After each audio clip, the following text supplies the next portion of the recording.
There's tension on the surface of student athletics nationwide and right here in Ohio. Fairness and equality are up for a vote. News 5 Sports Director John Doss has the story of a collegiate athlete hoping to break through that tension and start a conversation. It's simultaneously terrifying and freeing. When you look at the anatomy of a dive, it is equal parts art form and anguish. In the moment, it's kind of like, if I mess this up, I might hurt myself. It's a leap. You want to be as pretty as you can. That leaves you vulnerable. I'm actively aware that they're watching me while I'm diving. Yeah, Lucas! But beneath the surface, there's a serenity. It's hard to explain, but it's a nice feeling. Lucas Draper has always found comfort in the pool, no matter the sport. I've been swimming since before I could walk, basically. But Lucas hasn't always been Lucas. I'm going to be who I am. I'm not going to keep hiding who I am from the rest of the world. Born in a different country, under a different name, with a different gender. Looking back, there were a lot of times where I was like, well, I want to be doing what the boys are doing. I want to be one of the boys. Out of place inside a body that never felt natural. I want to be able to do all of the things that the boys do and look like the boys do. Lucas grappled with decades of doubt. The realization, I think subconsciously, I've always felt like Lucas. Slowly revealing itself, along with a deep fear of the unknown. You're afraid people aren't going to accept you. You're afraid people are going to no longer want to know you. Off to compete in college,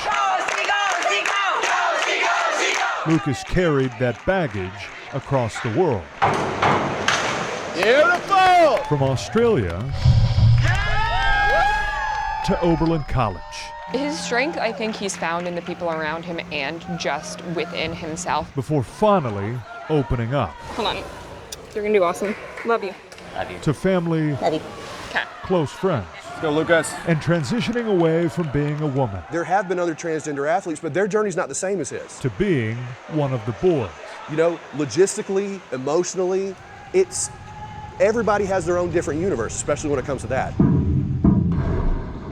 And that transition It is wrong A scene becoming more common. came in a time to teach students that gender is a choice. and state As legislators inside move to pass new laws. of opposition. As the bills are moving forward, They are creating a culture of hate. There is a biological difference.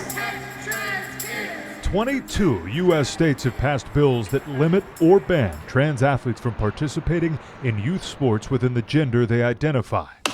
Bills for third consideration. Ohio could be the 23rd. And so I want to clear up something here. All this legislative energy Hearing no objection. for a limited group of people. In some ways, There's such a small percentage of us Lucas that it's not really making any sort of impact. is lucky. I'm the kind of trans that those kind of laws don't necessarily care about. No perceived advantage, a trans male competing against males. A lot of trans women are the kind of the punching bag in this situation. And so they're rightfully afraid to speak out and afraid to make noise.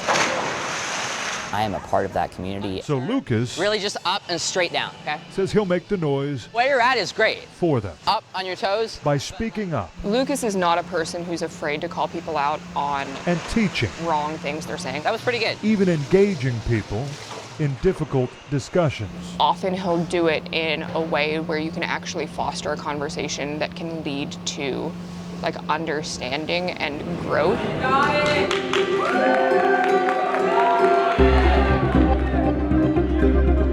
Growth that Lucas continues to experience too.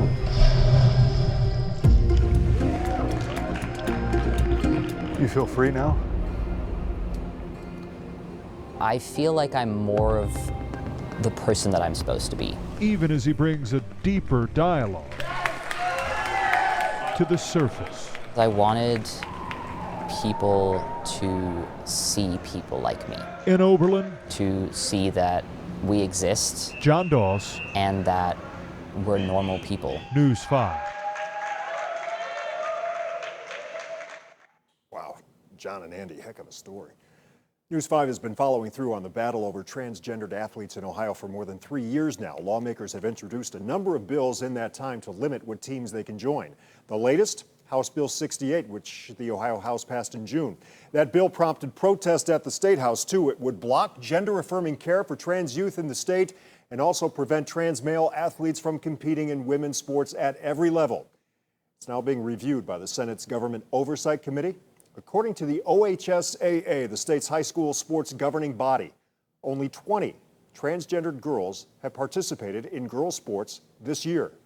Nearly 340,000 Ohio high school students take part in athletics every year.